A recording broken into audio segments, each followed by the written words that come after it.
Assalamualaikum Sobat Retalk semuanya, kembali lagi di podcast Remaja Masjid Ramadan. Di episode ketiga kali ini, aku nggak sendirian lagi. Ada aku Hana dan juga ada Mbak Nidia di sini, ada Mbak Resa dan ada Mbak Syafira. Jadi kali ini kita bakalan bahas tentang kenapa sih kok kita selalu iri ya sama orang lain gitu.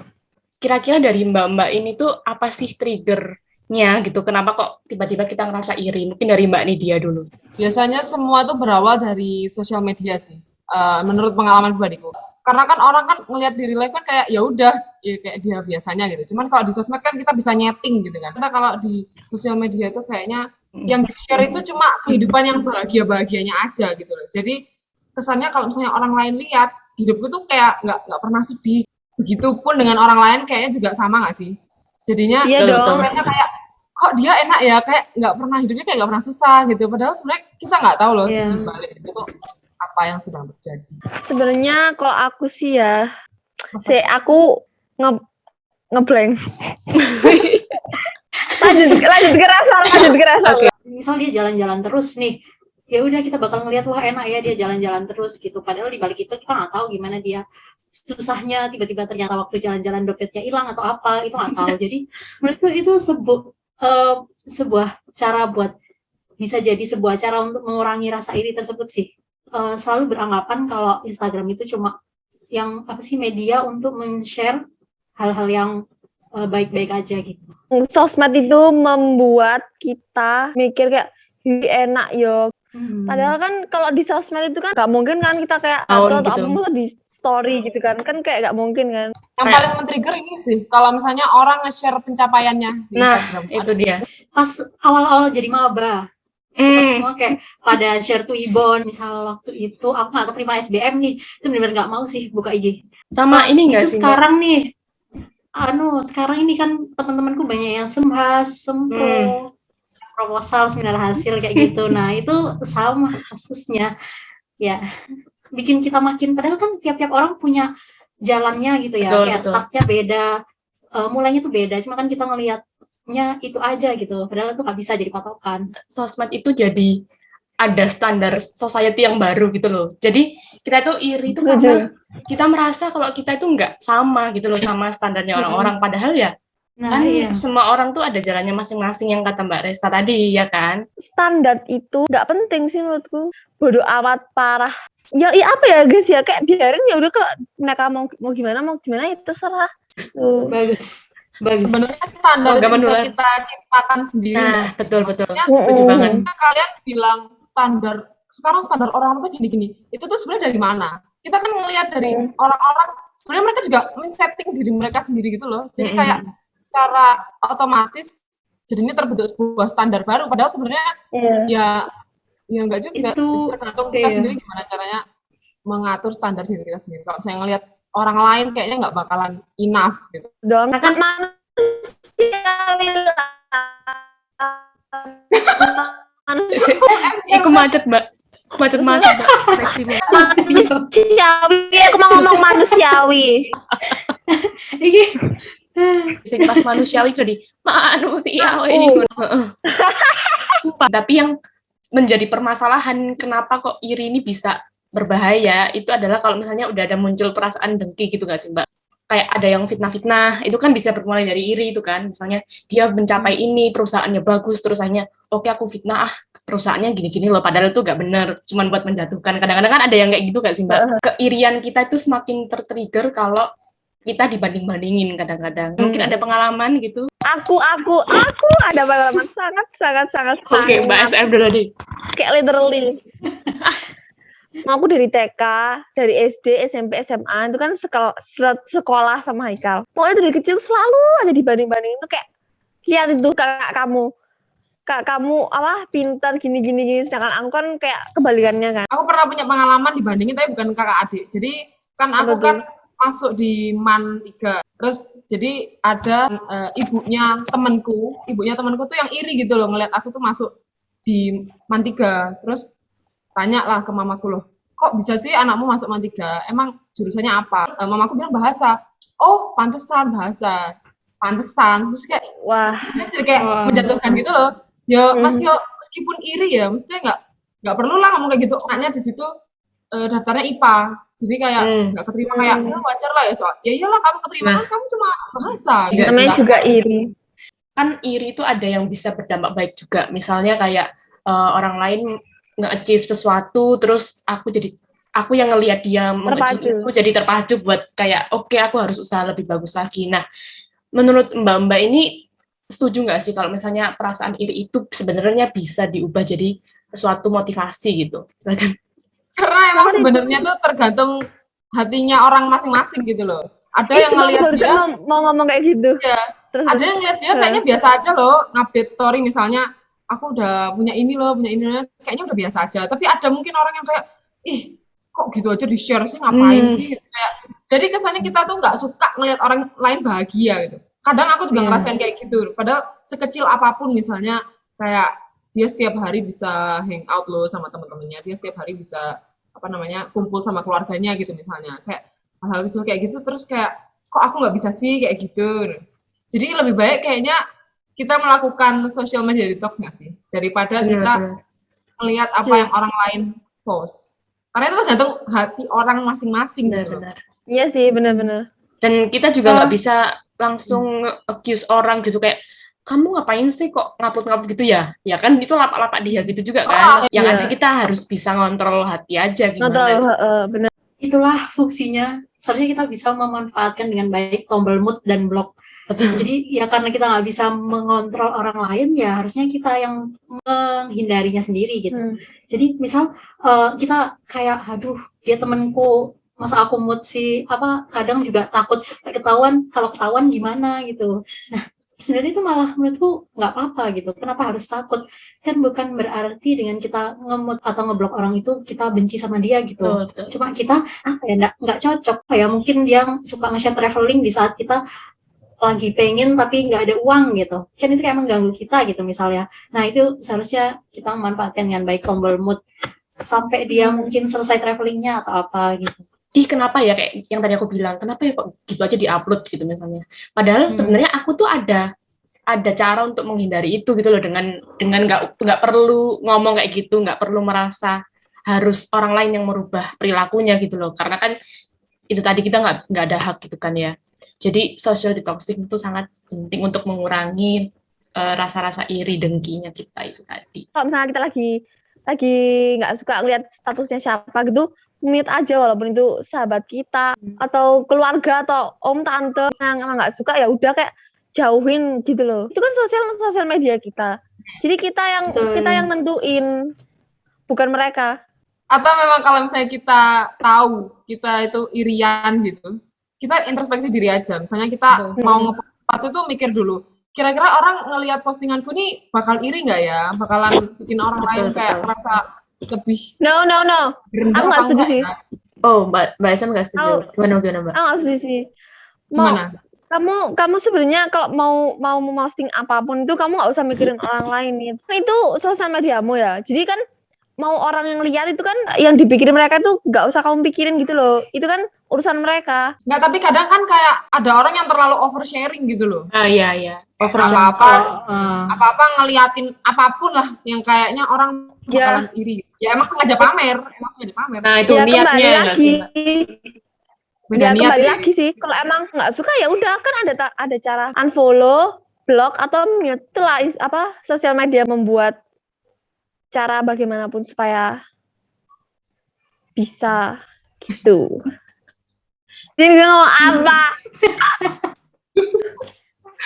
Kalau misalnya mau nge-share sesuatu, niatnya apa dulu? Niatnya mau pamer atau emang mau update? Maksudnya bukan kasih info atau gimana gitu, bukan buat pamer, itu it's okay gitu. Mindset apa sih yang harus dirubah gitu dari orang yang kebiasaan suka ngiri gitu?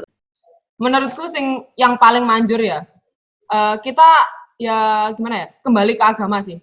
Kita ingat Allah. Misalnya gini, Allah kan dalam Al-Quran sudah bilang maha adil kan. Jelas-jelas Allah itu maha adil. Berarti nggak mungkin porsi setiap orang itu nggak pas gitu loh. Maksudnya gini, kalau misalnya kita ngelihat orang, wih kok enak sih. Saya mungkin dia punya banyak temen gitu, terus selalu hangout lah. Temennya seru-seru, circle-nya kayaknya kayak menyenangkan gitu. Sedangkan dia misalnya cuma bisa kumpul sama keluarganya doang gitu ya, misalnya temennya nggak terlalu banyak, tapi di balik temennya banyak itu tadi ternyata keluarganya kurang harmonis loh, kan kita nggak tahu misalnya kayak gitu. Betul, betul. Terus anak yang tadi lebih dekat sama keluarganya tapi nggak terlalu punya temen gitu, mungkin ya karena emang keluarganya sudah harmonis, ya udah gitu loh. Jadi memang kenikmatannya di situ. Jadi kita kembali lagi ke Allah, kita ngelihat sifat-sifat Allah yang mana Allah itu kan maha adil ya. Jadi nggak mungkin orang lain dikasih itu kok kita enggak gitu. Pasti ada sesuatu yang lebih gitu loh. Jadi gimana caranya kita bisa introspeksi sih. Dan nggak ngelihat orang itu selalu kayak cuma enaknya doang. Pasti mereka juga punya sisi buruknya, cuman nggak ngeliatinnya. Sama mungkin kayak kamu juga kayak gitu kan. Menanggapi ini dia tadi, bersyukur. Itu termasuk poin yang dia tadi sampaikan sih. Bersyukur dengan apa yang kita punya. Jadi kita fokus ke apa yang kita punya gitu. Bener kan kata dia tadi, dia kelihatan kayak punya banyak teman gitu. Sedangkan aku cuma dikit, tapi yang kita punya tuh apa gitu. Misal keluarga, kita sering kumpul sama keluarga, itu kita harus lebih fokus ke situ dan bersyukur. Kenapa kok kita bisa terlalu fokus sama perasaan iri itu? Soalnya kita nggak refleksi gitu loh ke diri kita sendiri. Oh, orang lain punya ini. Sebenarnya aku punya apa aja sih gitu. Kadang-kadang kita nggak menyadarkan diri kita sendiri gitu loh. Misal, as simple as kayak, oh, alhamdulillah aku masih hidup kok sekarang gitu loh. Maksudnya mungkin sekarang masih ada orang-orang yang sakit gitu. Tapi kita itu nggak membiasakan untuk menyadari itu gitu. Di dunia kita ini kan banyak kesenjangan sosial juga ya. Ada orang yang kaya banget kayak sultan banget, ada yang menuarat pol gitu kan. Terus kita di situ lihatnya dari mana? Biasanya kan pernah dengar gak sih ada orang kaya, tapi ada artis, dia itu kayaknya kan hidupnya enak ya, udah famous, duitnya banyak yang suka sama dia, terus kayak temennya mereka banyak. Apalah pokoknya hidupnya kayaknya perfect gitu kan artis ini. Cuman kenapa kok dia sampai ada yang bunuh diri, ada yang terus tiba-tiba dia pakai narkoba dan segala macam. Ternyata dengan kekayaannya itu dan kesibukannya dia di entertainment tuh ternyata bikin dia tuh mentalnya ini loh, jadinya mental illness. Ada juga orang yang kayaknya meluarat pol, tapi hidupnya tuh bahagia. Jadi dia kayak bersyukur dengan apa yang dia punya. Gitu. Mungkin dari orang kaya ini mungkin dia, ya kita nggak bisa bilang mental illness berarti artinya nggak bersyukur sih. Cuman ya di situ loh, maksudnya kita tuh bisa ngelihat di situ ada kelebihan dan kekurangan gitu. Jadi pasti ya balik lagi sih bersyukur itu tadi. Ya bersyukur. Ya. Salah satu caranya dengan kita kalau misalnya mau tidur atau mau apa gitu, kita bisa kayak catat hari ini tuh kita dapat apa aja sih gitu. Benar-benar. Jadi kayak kebahagiaan yang kita punya. Jadi fokus ke diri. Kalau Allah itu udah memberikan orang hamba-hambanya itu porsinya masing-masing sesuai usahanya, dan kalaupun misalnya orang lain udah meng-achieve sesuatu terus kita belum, ya bukan berarti kita nggak bakal meng-achieve itu, mungkin bukan itu ya bahannya, tapi kita bakalan ada achievement lain yang kita tuh mungkin nggak kebayang gitu loh. Kadang-kadang kan kita terlalu terburu-buru gitu kan, orang lain udah ini udah itu, kita belum, terus nah jadinya kan dengki gitu loh ya. Kadang-kadang kan tiba-tiba rasa dengki itu nggak bisa tiba-tiba muncul aja gitu loh. Menurut aku itu sih Mbak, kayak banyak-banyakin istighfar gitu loh. Kayak misalnya ada ngelihat sesuatu, udah ada perasaan sesuatu, istighfar. Harus bodo amatan mulai sekarang. Prinsip SM, bodo amat. Prinsip. Tapi kadang menjadi bodo amat itu sulit, Kayak kamu ngomongnya, bodo amat aja. Aku kadang ngomongnya gitu, bodo amat lah. Tapi masih kepikiran. Iya. Masih banget dia gitu loh. Sebenarnya perasaan iri itu mungkin memang pada dasarnya nggak bisa dihindarin gitu kan, tapi kita masih bisa ngekontrol kok. Dan kalau misalnya udah kelewat batas pun, ingat di ayat-ayat Allah ada di An-Nisa ayat 32, di sana juga udah diterangin kalau Allah itu melarang sebenarnya kita untuk iri dengki karena Allah udah memberikan karunia-Nya kepada hambanya sesuai bagiannya masing-masing. Jadi kita nggak perlu khawatir, nggak perlu iri, karena kita pasti sampai juga kok ke tempat itu, ke tujuan kita, ke cita-cita kita, walaupun misalnya di tengah jalan orang lain lebih cepat gitu ya. Jadi kan kamu bilang orang sudah berada di porsinya masing-masing gitu. Misalnya kita ngelihat teman kita sempronya lebih cepat gitu daripada kita gitu. Atau lulusnya dia lebih cepat, atau dia nikahnya lebih cepat. Terus kita mikir, kenapa sih kok kita nggak bisa cepat juga kayak dia gitu. Nah, karena Allah kan tadi sudah dibilang, Allah sudah memberikan kita porsi masing-masing. Misal kita dikasih sama Allah itu, maksudnya kita dikasih kenikmatan itu, misalnya kita sempronya juga cepet nih kayak teman kita, belum tentu kita jadi lebih baik gitu loh. Bisa jadi malah ternyata kita tuh belum siap gitu loh. Misalnya kita udah lulus kuliah duluan, ternyata kita nggak sama sekali nggak siap di dunia kerja, terus jadinya kayak pengangguran lah apa segala macam.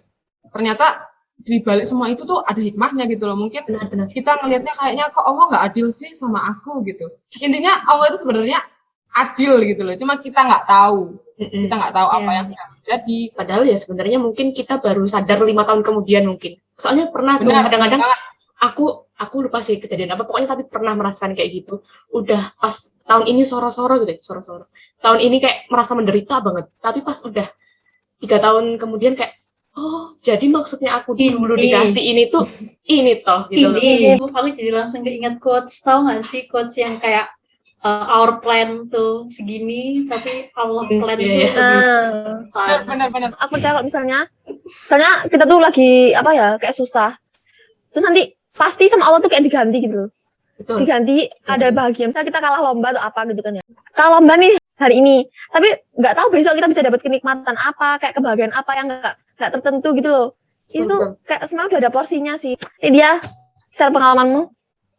Tapi ini tentang cowok ya.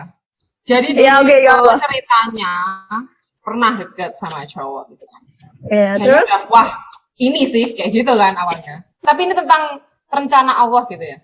Ternyata kan aku sudah pede karena aku sudah terlalu berharap sama orang ini gitu. Jadinya kayak menyerahkan semua harapanku ke orang ini gitu loh.